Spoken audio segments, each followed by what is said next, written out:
Mesdames et messieurs, bonjour et soyez les bienvenus sur Ecclesia TV. Voici les titres de cette édition.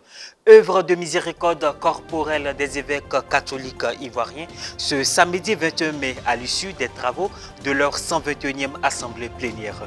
Une délégation d'évêques conduite par Monseigneur Jean-Salomon Lesoutier, évêque de Yopougon, avec lui Monseigneur Raymond Awa, évêque de Grand Bassam, et Jacques Assonvon Aïwa, évêque auxiliaire de Boaké, a foulé les terres du village Marchou, situé en périphérie de la commune de Bingerville. Des dons en vivres et non-vivres, ainsi que de l'argent en espèces ont été remis aux malades de la lèpre. Par ce geste, les évêques ont tenu à leur exprimer toute leur proximité spirituelle et paternelle. Depuis 2011, une maison baptisée Centre d'accueil et de transit Sainte-Geneviève recueille dans la ville de Katioula les enfants condamnés à mort par la coutume en cours dans cette région mais aussi ailleurs en Côte d'Ivoire.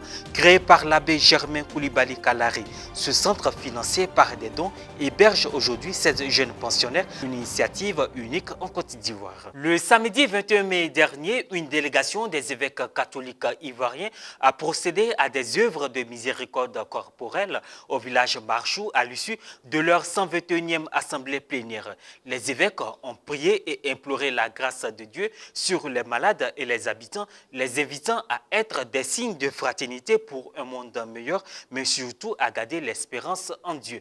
Reporter d'image Jean-Yves Essigan, commentaire Maria Bissier. À l'issue des travaux de leur 121e assemblée plénière ordinaire, les archevêques et évêques catholiques ivoiriens ont procédé samedi 21 mai dernier aux œuvres de miséricorde corporelle.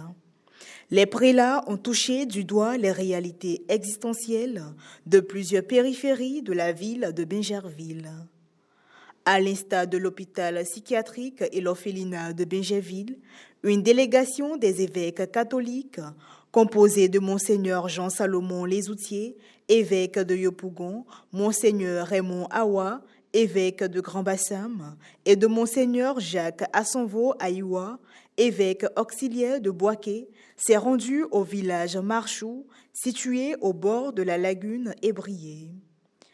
Le village Marchou est à 5 km du centre-ville et abrite des malades de la lèpre. Ces malades qui vivent avec leurs petits-enfants et enfants sont du 3e âge. Confrontés à de nombreuses difficultés, ces familles ne peuvent compter que sur l'aide de bienfaiteurs pour vivre. Après les salutations d'usage et la prière à la chapelle Immaculée Conception, la délégation a offert des vivres et non-vivres aux pensionnaires du village Marchou ou Nyankan-Nancy, Dieu merci en ébrié.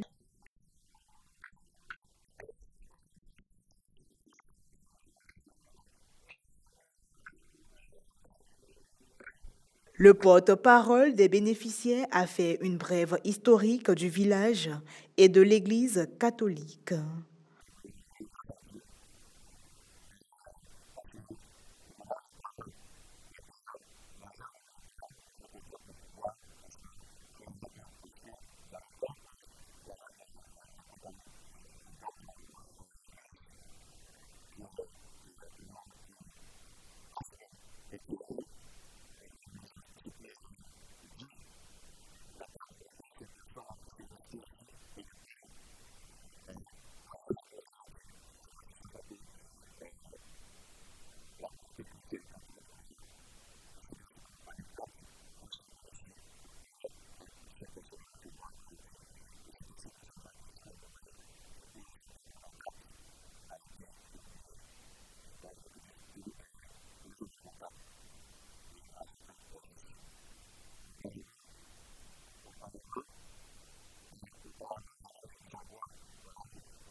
En majorité sans emploi ou exerçant des petits métiers, les habitants du village Marchou, créé en 1927, ont un besoin constant de médicaments, de vivres et non-vivres.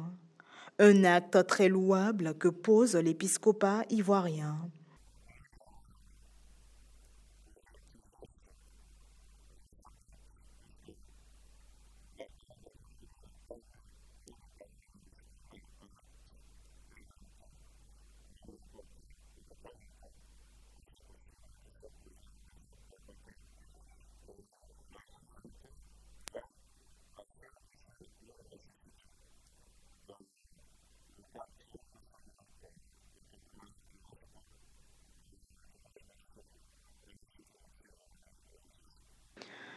Cette action sociale restera marquée dans l'esprit des pensionnaires.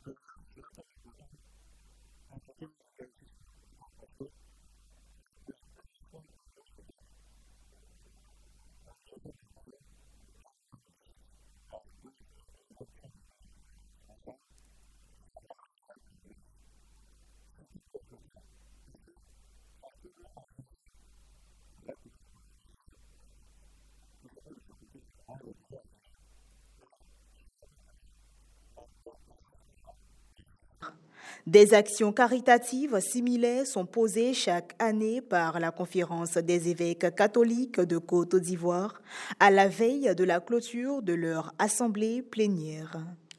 Ouattara Philomène, Bakayoko Ahmed et leurs amis sont des rescapés de la tradition qui les avait condamnés à mort à cause de leurs différences. Ils sont recueillis au centre d'accueil et de transit Sainte-Geneviève de Katiola afin d'avoir un gîte, un couvert, être scolarisés et être insérés dans la vie active. 16 pensionnaires sont encadrés par un personnel et 9 autres dans des familles d'accueil. Je fais les liens entre les différents établissements des enfants et quand il y a les convocations, c'est moi, je les réponds. Je les envoie à l'hôpital. Je fais aussi un peu les courses de l'orphelinat. L'homme qui a rendu leur existence possible, c'est lui, le révérend père Germain Koulibaly Kalari. Depuis 2011, il a sauvé plus de 500 enfants condamnés à mort à cause de la coutume en cours dans cette région, mais aussi ailleurs en Côte d'Ivoire. J'ai fait une enquête jusqu'en 2009 où j'ai découvert qu'en plus de ces cas liés au handicap physique, il y a les enfants dont la maman meurt en couche. Mais on prend l'enfant pour responsable de la mort de sa maman. Et donc, s'il a été capable de tuer sa maman, qui peut l'accueillir? Voilà le raisonnement qu'ils se font. Et donc, on le tue carrément, quoi. Il est noyé dans l'eau du bain, première eau du bain. En plus, il y a les enfants nés par siège. Quand l'enfant vient normalement par la tête, si c'est par les pieds, c'est signe de malédiction. Les enfants victimes du VIH sont considérés comme des sorciers. Puis ils sont abandonnés jusqu'à ce que mort s'en suive. Tous ces cas de figure, nous les avons ici. Je suis arrivé ici à l'âge de 6 ans. Depuis que je suis arrivé ici, le père nous prend bien, il s'occupe de nous comme ses enfants. Il nous donne des conseils. On vit ensemble comme des frères et sœurs. Papa prend soin de nous. Je vis bien avec mes frères et sœurs. On est ensemble. On vit ensemble. Alors que son combat continue et armé de sa bonne volonté, le père Germain entreprend des campagnes de sensibilisation toujours à la recherche d'enfants à sauver. Devenu très exigu, des nouveaux locaux ont été construits en collaboration avec la fondation Conan Akissi Amélie dans le quartier Pédiakar. Cet orphelinat abrite 2 dortoirs de 88 places équipés de lits et de matelas, un réfectoire de 100 places, un bâtiment servant de bureau et un préau. L'inauguration a eu lieu le 13 avril dernier. C'était en présence du nonce apostolique en Côte d'Ivoire, Monseigneur Paulo Borgia, de l'administrateur du diocèse de Katiola, Monseigneur Félix Koulibaly, et des autorités administratives et politiques, sans oublier les pensionnaires et le personnel de l'orphelinat. Malheureusement, après l'inauguration, le nouveau site de l'orphelinat n'est pas encore habité. Parce qu'il n'y a pas de clôture, la clôture est en construction. Puis c'est surtout le manque d'électricité. Voilà. Il nous faut 4 à 5 poteaux électriques pour que le branchement soit possible. Et puis, il y a un problème d'eau également. Et voilà, ainsi se referme cette édition. Merci de l'avoir suivi. Merci de nous suivre sur Ecclesia TV. Portez-vous bien.